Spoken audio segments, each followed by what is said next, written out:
कई बार हम टॉपर्स के बारे में पढ़ते हैं, लगता है तो हमेशा ही सक्सीड करते आ रहे हैं, लेकिन सच बात ये है कि हर किसी के पीछे कोई ना एक स्टोरी होती है।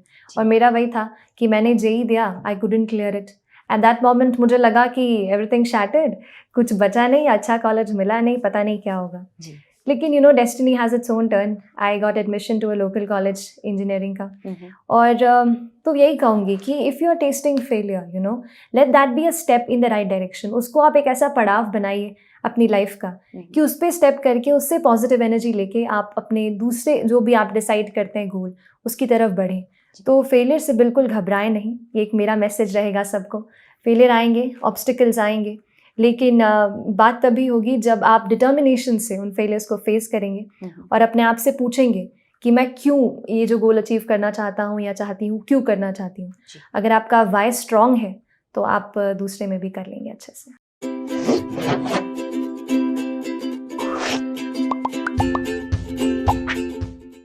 If you have the determination, then you can get whatever you set your heart on.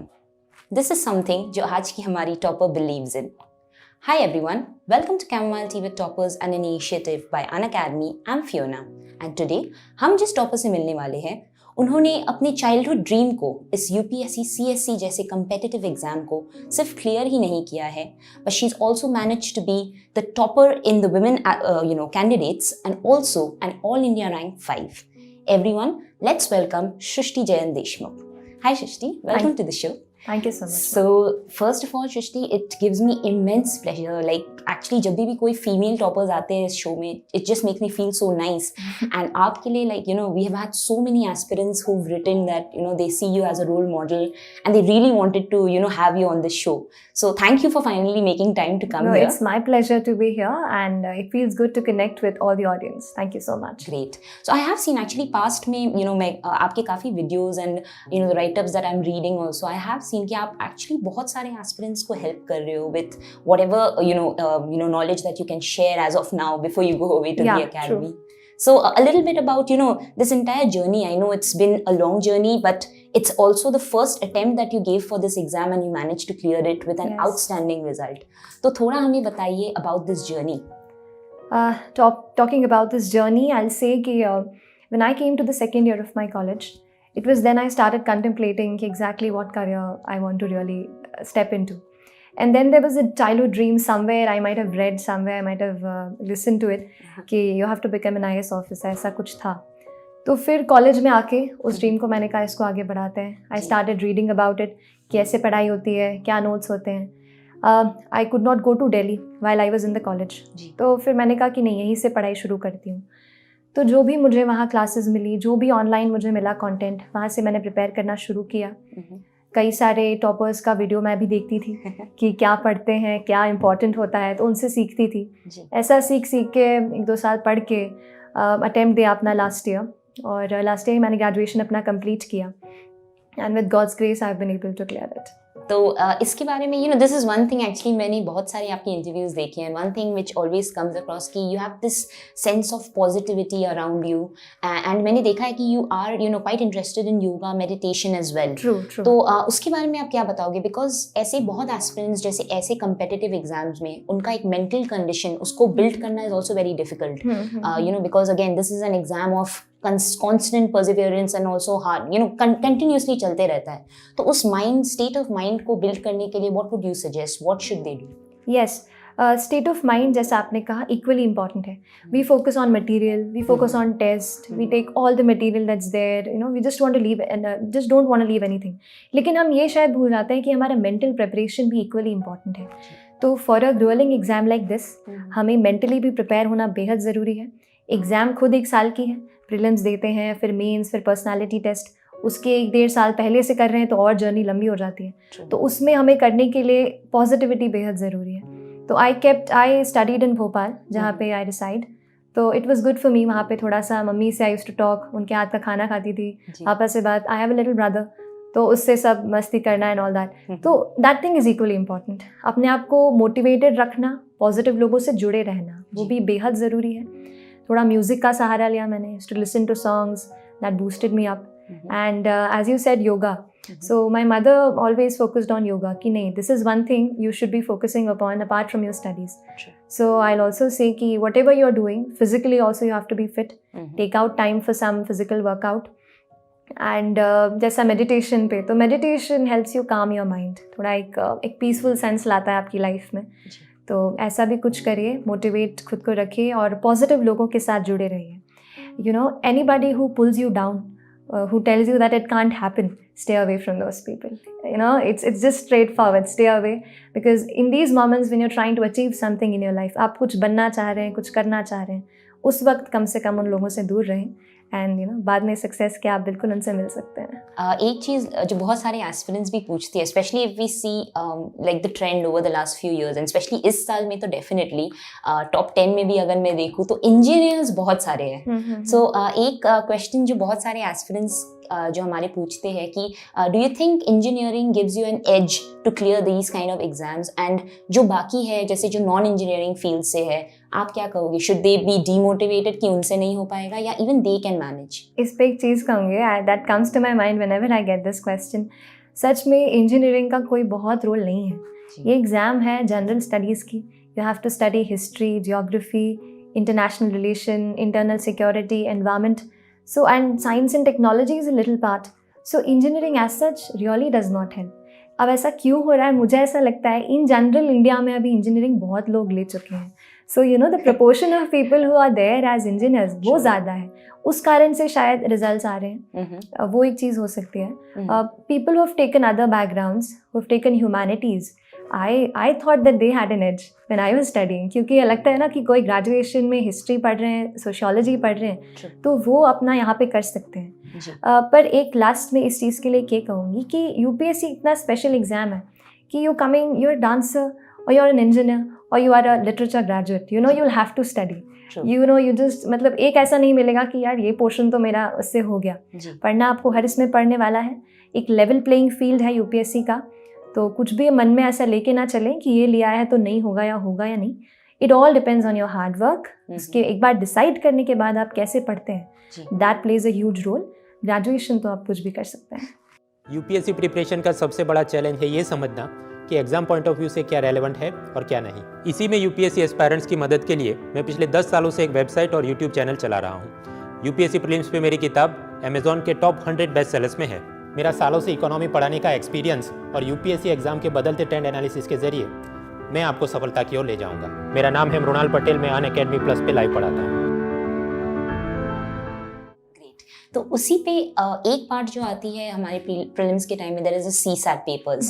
तो इस पे बहुत एस्पिरेंट्स का ये मानना होता है कि क्योंकि इंजीनियर्स के लिए वे इजियर होता है सीसैट को क्लियर करना, एंड बहुत ऐसे होते हैं जिनके लिए मैथ्स दूर दूर तक यू नो उनकी अच्छी दोस्ती नहीं है उससे. सो उनके लिए आप क्या कहोगे फॉर कंप्लीट बिगिनर्स, अगर वो सीसैट की तैयारी भी कर रहे हैं and they didn't have maths in you know their graduation, तो वो कैसे तैयारी कर सकते हैं, and what are the maybe some of those topics या चैप्टर्स व्हिच डेफिनेटली उनको उस पे ध्यान देना चाहिए? राइट. सीसैट की बात पूछे, आई विल शेयर कि I was also not good in maths. Okay. Like maths was not my friend. Maths didn't like me. I tried to like it but it didn't. Okay. तो कैसे tackle करना है? CSAT का ये कहूँगी, first good thing for you, anybody who's a beginner in maths and नहीं जम रहा है, it's a qualifying paper. You know, आपको उसमें पूरे के पूरे नंबर नहीं लाने हैं, सारे क्वेश्चन अटेम्प्ट नहीं करने हैं. तो स्मार्ट स्ट्रैटेजी बनाइए. You have to just get about I think 66-70 इतना मार्क्स लाना है. Aim for 100, aim for something like that. Topics का बोलूँ तो मुझे भी थोड़ा मैथ्स का वो था. तो I focused on the comprehension part. English comprehension पूछते हैं, तो आई attempted that in the paper. पहले मैंने वो क्वेश्चंस किए इंग्लिश वाले और लैंग्वेज वाले, वो कर लिए. तो आई नो कि हाँ वहाँ पे मुझे मार्क्स मिल जाएंगे. उसके बाद भी very selective while you are attempting the paper. जो क्वेश्चंस लग रहे हैं यार ये फटाक से हो सकता है, उनको आप जल्दी से अटेम्प्ट कर लीजिए. तो पेपर अटेम्प्टिंग पे वर्क कीजिए. हमेशा हम ऐसा नहीं कर सकते, you know we are not encyclopedias. हम हर चीज़ पढ़ के नहीं जा सकते. तो थोड़ा सा स्मार्ट स्ट्रैटेजी बनाइए. I did this. पहले इंग्लिश कॉम्प्रीहेंशन कर लिया, फिर आई न्यू कि हाँ I had this 15-20 questions with me. फिर मैंने मैथ सेक्शन अटेम्प्ट किया, वहाँ पे जो ईजी लगा वो किया. अनदर थिंग एक कहूँगी कि सीसैट जो पूछा जाता है मैथ्स, उसमें 10th तक का मैथ्स है. जी। अभी इस साल और लास्ट ईयर का हाँ मैं कहूँगी कि थोड़ा सीसैट का लेवल हाई हो गया है, बट विथ रेगुलर प्रैक्टिस आप कर सकते हो। जैसे मैं संडेज़ को ऐसे लिखती थी, वैसे आप संडेज़ को कुछ सीसैट का 1 आवर आप निकाल लीजिए और उस दिन आप पक्के से सीसैट प्रैक्टिस कर लीजिए। कई बार हम इग्नोर करते हैं, किसी चीज़ से डरते हैं तो उनसे भागते हैं, उनसे भागिए मत। जो आपको डर लग रहा है जिस चीज़ का, उसको ज़्यादा फेस कीजिए, be familiar with that topic, और संडे टू संडे की प्रैक्टिसिंग आई थिंक हो जाएगा, इतना टफ नहीं है। तो सृष्टि, हमने सीसैट के बारे में तो बात किया, प्रीलिम्स की जो जीएस पेपर्स होते हैं उसके बारे में भी बात करते हैं, बिकॉज जैसे कि आपका भी फर्स्ट अटेम्प्ट था और बहुत सारे ऐसे एस्पिरेंट्स हैं जो कंप्लीट बिगिनर्स हैं, तो उनके लिए the syllabus itself becomes very difficult to understand कि उसको डीकोड कैसे करें, कि क्या पढ़ना है, नहीं पढ़ना है, कितना पढ़ना है। Because I did read somewhere कि आपने भी मेंशन किया था, because online learning has made it very easy, but also बहुत ज्यादा डिस्ट्रैक्शंस आ जाते हैं, so you don't know where to stop. तो उसके लिए आप क्या बताओगे हमारे एस्पिरेंट्स को, how should they go on with the studies, syllabus को कैसे डिकोड कर सकते हैं, what would be the pointers? Okay. Like I always say, syllabus is the thing, that's the basic thing and the ultimate. It's your guide. From the first day of your preparation till the day of your interview, आपको अपना syllabus अपने सामने रखना ही है. Coming to decoding the syllabus, तो prelims का if you see the syllabus काफ़ी कम है, 5 to 6 lines में they just end it up. Mains is a thing जो बहुत अच्छे से डिटेल में उन्होंने किया हुआ है, बताया हुआ है UPSC ने. Coming to the prelim syllabus, 4 phases में आप बांट सकते हैं. जैसे you can start with the newspapers, वो एक डायनामिक पार्ट कवर करता है, कोई भी चीज़ हो। जैसे इकोनॉमी में है, इकोनॉमी में स्टैटिक हमने पढ़ लिया कि रेपो रेट क्या होता है, next day you find it in the newspaper कि इट हैज़ बिन इंक्रीज्ड और रिड्यूस्ड, तो उसका क्या इम्पैक्ट है वो आप करंट से कवर कर सकते हैं। तो आप अपनी प्रिपरेशन स्टैटिक प्लस करंट दोनों को मिला के करिए, that is the first thing I like to tell. दूसरा, सिलेबस के लिए NCRTs are also equally important. वो आपकी बेस बुक्स हैं, कोई भी आप स्टैंडर्ड बुक पिक करते हैं उसके पहले आप NCRTs अच्छे से पढ़ लीजिए एंड गेट एन आइडिया। कई बार हमको हिस्ट्री बहुत अच्छी लगती है तो वो हिस्ट्री को जल्दी से कवर कर लेते हैं, लेकिन मुझे हिस्ट्री इतनी अच्छी नहीं लगती थी, I took a lot of time उसमें। तो ऐसे अपने हिसाब से आप एक अपना टाइम टेबल बनाइए and NCRTs, newspapers, then standard books, उनको भी कवर करना है। ज़्यादा मल्टीप्लाइड सोर्सेज नहीं रखने हैं। अगर अभी कन्फ्यूजन होता है कि यार ये आने वाला है नहीं आने वाला है, तो आपका एक गाइड और है, वो है प्रीवियस ईयर पेपर्स। उनको देखते रहिए, किस प्रकार के क्वेश्चंस पूछे जा रहे हैं, क्या ट्रेंड है, उसको खुद ही एनालाइज करिए। ये एग्ज़ाम ज़रूरी नहीं है आप बहुत बड़ी कोचिंग्स के टेस्ट लगाएं या कुछ ऐसा अलग करें। आप खुद भी अपने लेवल पर इस एग्ज़ाम को समझ के पढ़ सकते हैं। तो पहले तो फियर हटा दें इस एग्ज़ाम का कि इतनी बड़ी कंपटीशन है, ये है। मैं कहूँगी फॉर्म बहुत लोग भरते हैं, कंपटीशन वैसे लगता है, लेकिन सीरियसली में बहुत कम लोग प्रिपेयर करते हैं। तो आपका कंपटीशन उन सब लोगों से नहीं है जो फॉर्म भर रहे हैं, आपका कंपटीशन उन केवल सीरियस कैंडिडेट से है, लिमिटेड, जो सच में इसका पढ़ रहे हैं। तो you can at your own level find out from the papers, go through the NCRTs, read the standard books और फिर आंसर राइटिंग एंड टेस्ट ये लगा सकते हैं। परफेक्ट। तो सृष्टि, जैसे कि आप प्रिपरेशन के बारे में ही आपने बताया, तो क्या आप ज़रा हमारे एस्पिरेंट्स को ये भी बता सकोगे कि से फॉर प्रीलिम्स, मेंस के लिए भी, बट प्रीलिम्स के लिए फॉर नाउ, एग्जैक्टली रिसोर्सेज आपने क्या यूज़ किए थे for the different papers? Okay, for prelims I started with the NCRTs, as I said, वो पूरा बेस्ड रहेगा। मैंने अपना प्रिपरेशन ज़्यादा डिवाइड नहीं किया टुवर्ड्स प्री और mains, I kept it an integrated one. जैसे जैसे प्री पास आता गया, जैसे फ्रॉम February ऑनवर्ड्स, फिर मैंने कम्प्लीटली ओरिएंट कर दिया था टुवर्ड्स प्री। उसके पहले मैंने प्री मेंस दोनों साथ में लेके चली। Still for the sources, for polity section I read the M. Lakshmikant book, who is the author. For economy, I read Mr. Ramesh Singh's book. Then I referred extensively to the government documents. जैसे नीति आयोग का action agenda है, these authentic documents are really important.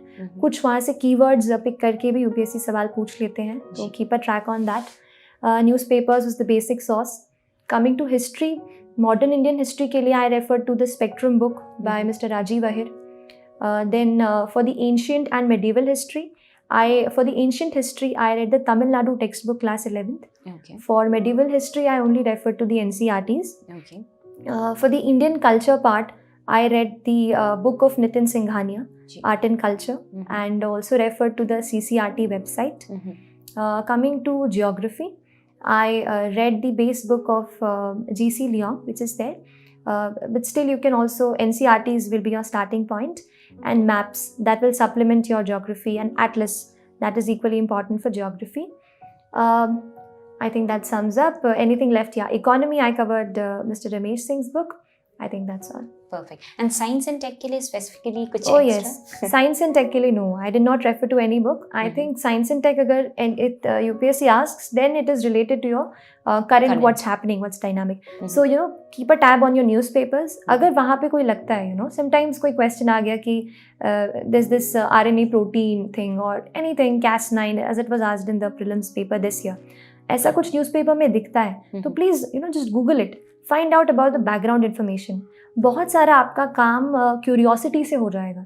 अगर आप कुछ पढ़ रहे हैं और आपको लग रहा है कि यार इसका बैकग्राउंड मुझे नहीं पता है, तो वहीं पे just Google it, find out उसके पीछे क्या है, वो पोर्शन आपको वहाँ मिल जाएगा. Just make your own short notes and your covered.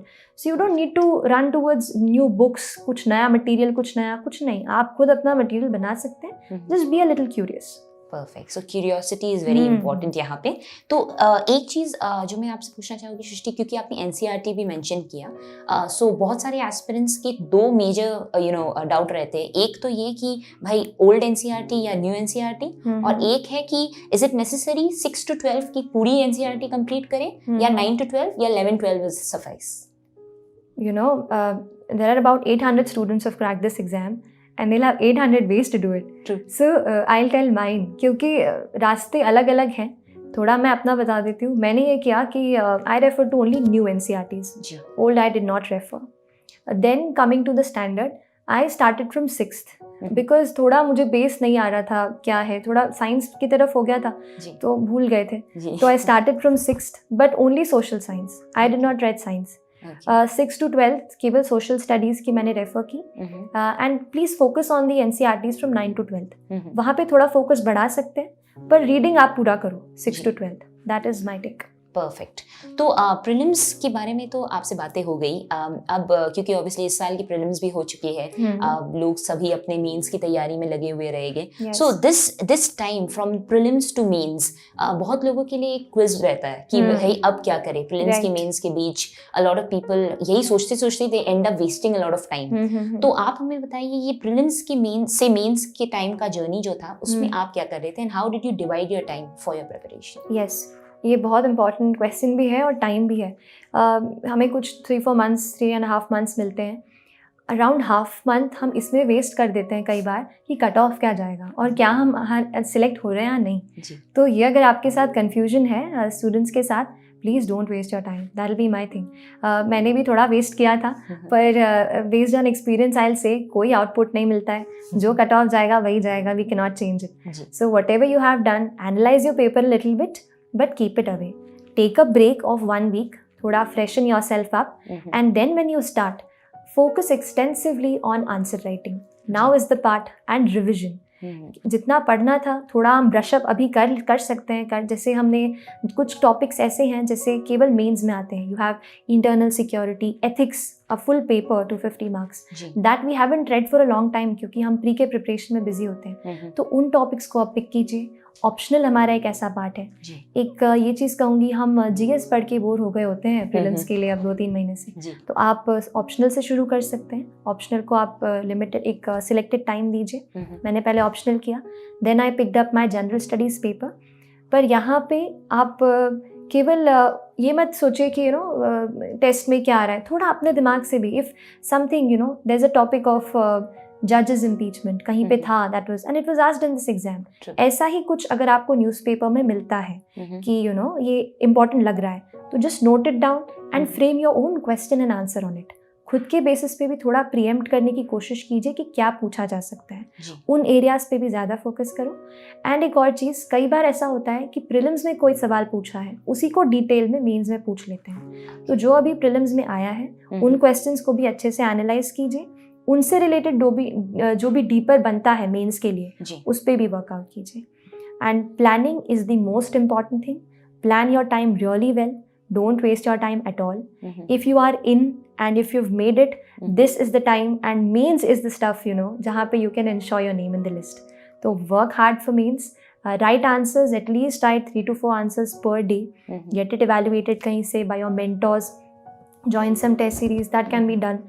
So keep yourself disciplined and use every second of yours. Great. I think Srishti ये बहुत ही अच्छी टिप आपने दी थी, स्पेशली कि प्रीलिम्स में जो भी आया है उनके को तो डेफिनेटली उन टॉपिक्स को तो डेफिनेटली इन डेप्थ थोड़ा मेंस के लिए आप भी पढ़ लीजिए. So that is definitely something they should do. एक चीज़ जब आपने मेंशन किया that just brought back that question to me, आपने बताया कि नोट डाउन कर लेना जो इम्पोर्टेंट लगे. तो note making, as you must also be knowing, is a very important part of this entire preparation. तो नोट मेकिंग के लिए if you could share some tips और you could just tell all our aspirants कि आप note making कैसे करते थे. Right. Note making मेरे साथ ऐसा था, किसी के नोट्स मैं पढ़ती थी, इतना समझ में नहीं आता था. खुद के नोट्स में when we write in our own handwriting and we have processed that information, तो रिविजन भी ईजी हो जाता है. इसीलिए मैंने खुद के नोट्स पे फोकस किया.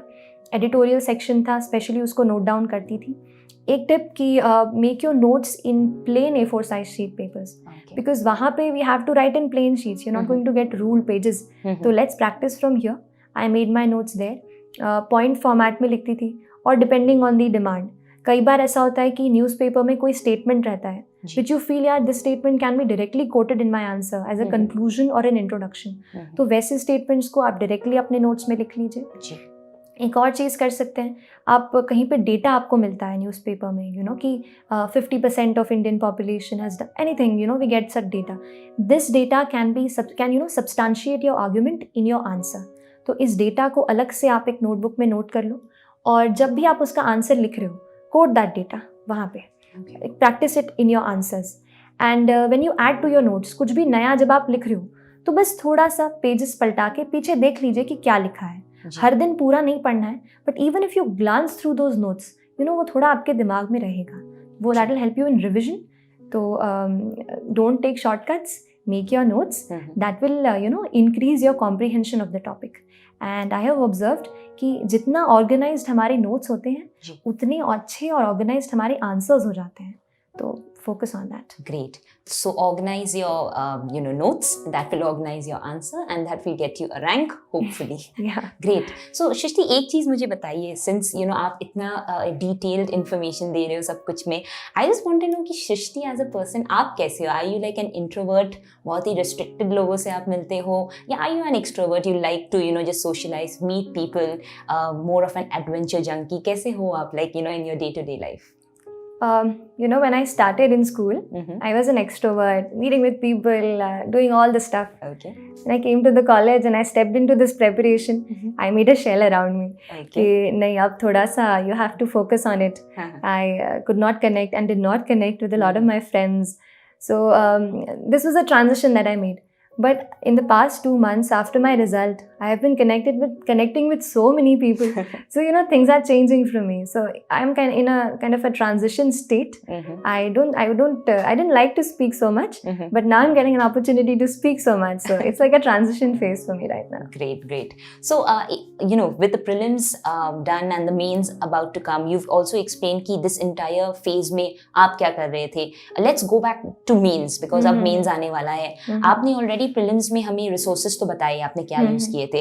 मेंस के लिए if you can tell us कि if you used anything different और anything additional to what you were using for prelims, mains के लिए सोर्सेज क्या थे आपके? ओके, सो जो टॉपिक्स हमारे प्री में आ चुके हैं जनरल स्टडीज़ के, वो तो उसके सोर्सेज सेम रहेंगे, but there are other topics like in paper 1 you have world history.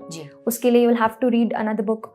The World War I and World War II part I read from Norman Louis. I made my own notes out of it, and either you have some material notes available, you can read it from there. The rest part of world history. Then in paper 2, which is a lot with polity and international relations. तो उसके लिए कुछ भी, जैसे there's a website of PRS Legislative Research. They they make summaries of the acts that are there or the bills that are there. So I used to go there and go to that website, find out what's there, get a printout, anything, you just have to read it. Then there are reports of different committees that are formed. You can access it from there. So current पे ज़्यादा मैंने फिर focus करना शुरू किया. Current से derive करके जो भी टॉपिक्स मुझे लग रहे थे उन पे फोकस किया. इंटरनेशनल रिलेशंस के लिए आप the official website of ministry of external affairs, वहाँ पे you'll get you know who's coming, who you know great personality or maybe a leader of some nation is coming to our country. तो वहाँ से देखिए उस country का क्या background है, वैसे एक्सेस कीजिए. Coming now directly to general studies paper 4, ethics के लिए मैंने पहले अपना एक definitions part, lexicon is a book, वहाँ से थोड़ा सा मैंने definitions I read it from there. उसके ऊपर फिर I used to practice a lot of case studies. तो केस स्टडीज़ की कोई भी बुक आप ले सकते हैं, जो only for case studies you can take a book. वहाँ पे you can practice it every alternate day और whenever you are studying ethics. और थोड़ा प्रैक्टिकल रखने हैं अपने आंसर्स एथिक्स में. एथिक्स में मेरे ख्याल से you know I will tell my thing, I was expecting least marks in ethics, but I got maximum in it out of my 4. So it's unpredictable. करना मेरे ख्याल से बस इतना है कि एथिक्स को ये थोड़ा डिटेल में बताती हूँ.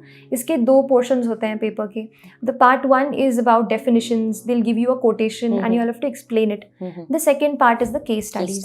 Now case studies is something जहाँ पे काफ़ी चीज़ें रिपीट होंगी और चीज़ें ऐसी हैं जैसे they want to test your quality like integrity, honesty, compassion. So whenever you are attempting a case study, mention it there, you know, ki if this action is taken, this quality is something which I'll be showing. Mention it in your answers pretty well. When you start writing the answer, describe on what position you are in. कभी कभी वो हमें बताते हैं कि you are an SP, they'll tell you you are a collector of a district. तो first explain your position कि given in this case study I am a collector और मेरे पास इतने इतने powers और ये responsibilities हैं. अपना एक सेंटर बना लीजिए वहाँ पे, फिर आप क्या करेंगे उसमें फिर वो लिखिए. डेफिनेशंस पार्ट को कवर करने के लिए छोटे से मैंने अपने शॉर्ट नोट्स बना लिए थे कि ऑनेस्टी को कैसे लिखूंगी, डिटर्मिनेशन, टीम वर्किंग, लीडरशिप, ऐसे शॉर्ट नोट्स बनाइए and keep revising them. And also go through the quotations of great leaders like Mahatma Gandhi ji, then Abraham Lincoln, international, national, anyone. Just keep reading that quotations. कहीं आपको याद आ जाए तो आप answer में उसको लिख सकते हैं. तो ऐसे करके प्लानिंग कीजिए और divide your time well in your this one means. Essay छूट गया, ऐसे के बारे में बताऊंगी कि I didn't get good marks in essay. मैंने ये पढ़ा था, essay was your it was that low point. तो but still I would say कि practice your essays. Sunday to Sunday get a mentor who will check and evaluate your essay. And आजकल philosophical essays पूछ रहे हैं, you know, generally you know it used to be कि एक topical आता है और एक फिलोसॉफिकल आता है. लास्ट टाइम जैसे मेरे बाद दोनों एक फिलोसॉफिकल एसेज दे दिए थे. तो उस पर भी प्रैक्टिस कीजिए. UPSC will trick you, so please don't leave anything. And coming to optionals, you know, a very important part of your mains. I had sociology as my optional. तो prelims के पहले एक स्टडी मैंने पूरा किया था optional का. तो प्रीलिम्स के बाद सारा रिविजन पे ध्यान दिया. जो भी इम्पॉर्टेंट टॉपिक्स लगे, इम्पॉर्टेंट चीज़ें लगी, उनको अच्छे से ब्रशअप किया. टेस्ट ज्वाइन किया था तो उसको अच्छे से दिया. Evaluate your test also. When you are giving a test, don't just you know give the test and leave it. नहीं, आंसर कॉपी जब चेक होके आ गई उसको अच्छे से पढ़ो, क्या गलतियाँ हैं क्या नहीं है, वर्क ऑन दोज ऑल्सो. ऐसा करके बहुत सारी सोशियोलॉजी के लिए रिसोर्सेज आपने कौन सी यूज़ की थी? I started with Harlambus and Hield. There's a book, small orange color book for paper 1 of sociology. Then some chapters like methodology can be done from Harlambus and Holborn. That's a big blue book. And then this will cover the thinkers part of your preparation in paper 1. Coming to paper 2, वहाँ के thinkers के लिए there's a book written by B.K. Nagla, Indian sociological thinkers. वो वहाँ से किया. उसके बाद there's the material of EPG Pathshala. You know, this is a very good initiative where teachers from all across India, they teach you subjects like sociology and psychology and political science. So just log into this EPG Pathshala. You'll have good videos and good material there. I made my notes from that source. ऐसा करके notes बना के and write a lot of answers. Check yourself, test yourself pretty well and practice the previous year question papers. You know, optional में ये ज़्यादा ज़रूरी हो जाता है क्योंकि ऑप्शनल में ट्रेंड्स रिपीट होते हैं. There are topics which get repeated. ऐसा जीएस में नहीं हो शायद, लेकिन ऑप्शनल में ज़रूर होगा. तो प्रीवियस ईयर के पेपर्स अच्छे से सॉल्व करके जाइए. परफेक्ट. तो फिर भी क्योंकि अभी आप बता रहे हो there is obviously so much to cover, right? तो दिन में अगर मैं पूछूं आप कितने घंटे पढ़ते थे and how much time would you give to you know rest and maybe some cocurriculum? या major part of my preparation was in my college क्योंकि आई ग्रेजुएटेड लास्ट ईयर और मेरे कॉलेज का last exam था, उसमें और prelims में 14 days का गैप था. तो वो एक इतना हेक्टिक टाइम था, इसलिए मेजर प्रेपरेशन कॉलेज के साथ किया। उसके साथ जितना मैं 5 to 6 आवर्स निकाल पाती थी कॉलेज के साथ, I used to give. Prelims के बाद जब आई वाज फ्री, फिर तो जितना टाइम है सब कुछ इस एग्ज़ाम को दे दिया मैंने। आई से कई बार ऐसा होता है आप कॉलेज के साथ करें या वर्किंग प्रोफेशनल हो तो थोड़ा सा टाइम मैनेजमेंट का प्रॉब्लम होता है, लेकिन फिर भी आप प्लानिंग अच्छे से करिए। You know, one thing will help you, prioritize in your mind कि आप असली में क्या चाहते हो। Do you want that college, do you want that degree और दैट जॉब, और you want to crack this exam. थोड़ा सा माइंड में प्रायोरिटाइज कीजिए कि मेरे लिए क्या इंपॉर्टेंट है, and then plan accordingly. And squeeze out time, कहीं से भी आप खींच सकते हैं। There is an app, you know, save my time. So what I did, I tracked my time each day कि where my time was going. फिर I came to know कि यहाँ पे कम कर सकती हूँ, यहाँ पे कम कर सकती हूँ। ऐसे करके आई फिर made my own time table. And keep your time table flexible, each day is different. So while before you sleep, just take 15 minutes out to plan your day in advance, what topics you're going to cover. That way plan your time and manage your time that way. Great. तो ये तो रही भाई बात सृष्टि हमारे prelims, mains and उसके दौरान के बारे में। एक चीज़ अब हम चलते हैं towards the interview round, because वो भी बहुत इंपॉर्टेंट राउंड रहता है। एंड सिंस आपका तो फर्स्ट ही अटेम्प्ट था, so you know it's like basically पहले ही अटेम्प्ट में you manage to clear the exam. तो इंटरव्यू के बारे में आप बताइए, आपकी एक्सपीरियंस कैसी रही थी? What did you do for the preparation? क्या आपने कोई स्पेसिफिक किसी स्पेसिफिक टॉपिक का इंटरव्यू देखा था, एनीथिंग लाइक दिस? किसने आपको हेल्प किया for this interview round? Right. Personality test, you know, is like a cherry on the cake of your result. It will take you at the top or it might pull you down. Yes. So after you have given your mains, एक तो अभी कहूँगी we are shooting it here, prelims mains आने वाला है, इस time पे बिल्कुल इंटरव्यू पे फोकस नहीं करना है। डोंट थिंक कि क्या बोलूँगा वहाँ पे, डैफ में, हॉबीज में, कुछ नहीं। अभी don't give your time there. अभी mains is the most important. After you have given your mains, you get about 2 to 3 months जब आपका पर्सनालिटी टेस्ट होने वाला होता है, वो परफेक्ट टाइम है। उस टाइम पे मैंने एक तो जैसे you said, it was the first time I had never, and you know I never also sat for any campus interview in my college. तो मेरे लिए it was the first interview of my life, and सीधा CSE वाला। तो बहुत सारे fears थे। तो उसके लिए पहले तो आपको खुद को जानिए, you know, we forget ourselves in this preparation, but reconnect with yourself. अपना डैफ प्रिंट कराइए, read it properly, each and every word जो उसमें लिखा है, कुछ भी मेंशन किया होगा ना, प्लीज़ रीड इट, उस पर थोड़ा रिसर्च कीजिए। जैसे I come from Carmel convent school, I did my schooling there, so I researched on Mount Carmel and everything that was associated with the name. तो ऐसा कुछ भी आप प्रिपेयर कर रहे हो, लिख रहे हो, उसको प्रिपेयर अच्छे से करो। That's the first part of your preparation. Second, you know, work on how you speak and how you express yourself. We are into writing and learning. Speaking हम ज़्यादा करते नहीं हैं, you know, but in front of your mirror, just see how you are speaking. Just rehearse some answers. कुछ questions हो सकता है, you know, it's like very basic, like why do you want to join the civil service? This is a very common question that can come. तो ऐसे questions पे अपने answers ready रखिए कि मैं क्या बोलने वाला हूँ या वाली हूँ। रिहर्स कीजिए। मैं रिहर्स करती थी मिरर के सामने खड़े होके। And the third part of in personality test preparation is the mock interview. Like for me, I had not given any interview, so for me it was very important कि मैं थोड़ा comfortable हो जाऊँ किसी के भी सामने आंसर देने में। तो I took up mock interviews, I went to Delhi for that. जो भी मुझे इंस्टीट्यूट के मॉक इंटरव्यूज़ मिले, आई सैट फॉर दैट। उसमें ये भी होता है कि हमारे कुछ वीकनेस होते हैं, कुछ तरीके में हम क्वेश्चंस हैंडल नहीं कर पाते, तो हमें समझ आ जाता है। They tell you, they give you the feedback, तो there you can learn that. तो ऐसे करके prepare your DAF, work on your speaking and give mock interviews. This 3-phase preparation will be good for the personality test. Perfect. So ये है भाई 3 success mantras for your personality test preparation, which you should definitely do before your interview round. Yes. Great. तो अब तो actually हमने सारे ही rounds के बारे में बात कर लिए। अब ये भी समझ में आ गया कि आपने अपनी preparation कैसे की थी। We also got to know a little bit about in the past why did you want to take up civil services, yes, and क्या थे आपकी experiences. Yes. अब now because you know that you've achieved that rank, you know that very soon you will be an officer. So उस पे like I just want to know from you कि what is that one thing, अगर अभी आगे चल के अगर आपको एक ऑप्शन मिला to make a change in our country or the system, yes, what would be that one thing you would like to do? I read sociology, तो उसमें I read one thing कि changes in the society don't happen overnight, they take time. So and I have lots of things in my mind. मतलब while I was studying ये पढ़ती थी कि female literacy rate is low. ये पढ़ती थी कि girl child is dropping out, she is working. तो लगता था यार यहाँ पे क्या कर सकते हैं. ऐसे करके बहुत सारे पॉइंट्स हैं. But one very basic thing which I am walking in with my mind is women empowerment. In all fronts, when I see you interviewing me, it's a symbol to me for empowerment, and I want as many women or ज़्यादा से ज़्यादा girls take a profession that you want to and study.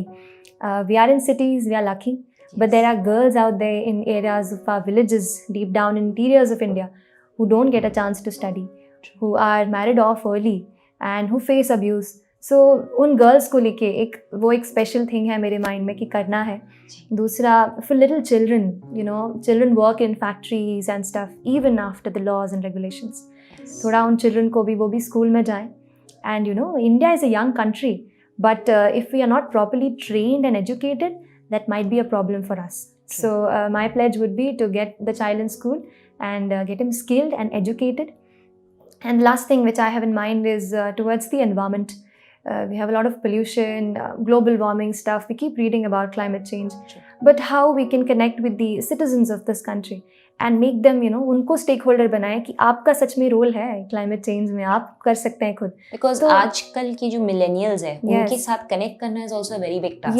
Yes. And since we are young, हम अगर कुछ कहेंगे तो शायद वो जल्दी connect कर पाएंगे. तो ये कुछ चीज़ें हैं which I have in mind. But whatever opportunity I'll give my everything to it. Perfect. Yes. So I think Shrishti, that brings us to the end of all the questions जो हमारे aspirants की preparation के लिए थे. We just are left with one short round which is called our rapid fire round. Okay. जहाँ पे बस very simple questions आपसे पूछे जाएंगे जिसके answers आपको एक word या एक line में देनी है. And it's just a fun round to get to know more about you. Okay. ठीक है? Right. So are you ready for your questions? Okay, I'll try. Okay, perfect. So Shrishti, what is that one thing which you are most excited about these days? Meeting new people. Have you ever been arrested? No. So if you would have an option to choose a superpower for yourself, what would you like to pick? Just maybe get invisible and go to places. Find out अंदर में क्या चल रहा है. बहुत चीज़ें बाहर पता नहीं चलती मैम. जी. कुछ है अंदर जो पता करना है for the good of people. So if you would have an opportunity to go back in the past and किसी भी historical figure से वापस मिलने का and sit and have a discussion, who would you like to meet? When I was reading modern Indian history, I was really fascinated with the figure of Shahid Bhagat Singh. And when I read about him and फिर I bought him his book, I'm an atheist. Okay. Book I read. लगता था यार, what words, what thoughts at that moment of time. If I get a chance, you would like to meet him, really and connect with him. He was the youth icon and he continues to inspire us. So yes, him. So एक last question, if you get an opportunity to go back in the past and meet 15-year-old Shrishti, तो आप उनको क्या advice देते? Life को enjoy कर यार. अभी you have time when तुम tension ले सकते हो and you will have time for your career. Enjoy your life and be as much with your parents, your friends. Because when you get into a job, life tough हो जाती है और अभी लग रहा है कि यार कम टाइम बचा है. तो please connect with your family, आपके फ्रेंड्स के साथ, और बिग ड्रीम रखो. जो है ना, उसको बिग ड्रीम ही रखना क्योंकि फ्यूचर तो अच्छी होने वाली है. Great. So those were all the questions Srishti जो हमारे थे for the rapid fire round, and for all those amazing answers which you give us, we have something small here from Unacademy for you. Thank you so much. You can just keep it down. That's yeah. Fine. Perfect. So thank you for all those answers and also that in-depth knowledge that you shared for all our aspirants here. I'm sure बहुत सारे aspirants को ये help भी करने वाला होगा. Even complete new beginners जो शुरू करना चाह रहे हैं this journey and just वो एक हिचकिचाहट हो रही है कि करूँ या ना करूँ, कैसे करूँ, college में हूँ, job करूँ. So I think this is going to give them that vision to go forward. एक message I would request you to give out to all our aspirants, whoever is watching you. Since you have a wide reach and there'll be people who are watching who are giving some other exam, तो एक basic thing है यार, have a big dream and don't fear. कई बार हम middle class family से होते हैं, छोटे शहर से होते हैं, लगता है बड़ा सोचेंगे तो पता नहीं कर पाएंगे कि नहीं. लेकिन यार सच बताऊँ, सोचना सबसे ज़रूरी है. सोचो, make your dream and just लग जाओ. Be determined, be very positive. There are going to be obstacles, there are going to be challenges. But let me tell you, challenges are meant to be challenged. तो कुछ भी आ जाए, डरिए मत, बड़ा गोल रखिए जितना बड़ा गोल है उतनी बड़ी मेहनत होगी तो आप पक्का सक्सीड करोगे। Perfect. तो सही सोच, positivity, determination and that goal. On that note, we actually wrap up this episode. But end करने के पहले एक last चीज़ जो हमारे episodes में रहता है कि जो भी टॉपर हमारे यहाँ हमें मिलने आते हैं, they tag some other friend or family members of them जिन्होंने शायद CSC या किसी भी एग्जाम को टॉप किया होगा। तो आप किसे टैग करना चाहोगे? Yeah, I've topped an exam. Yeah. Okay, so I have an uncle of my mind, Ajinkya Deshmukh. He's Okay. from Mumbai. He topped the MBA exams. He was like Okay. 100 percentile.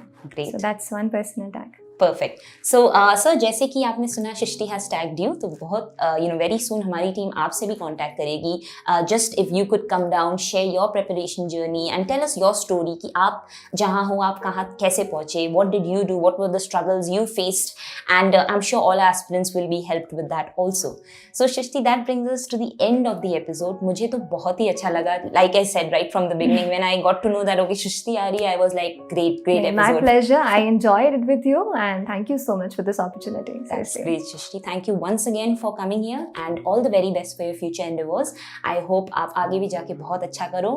You become a great officer and we get to hear a lot of good things about all your initiatives. Thank you so much.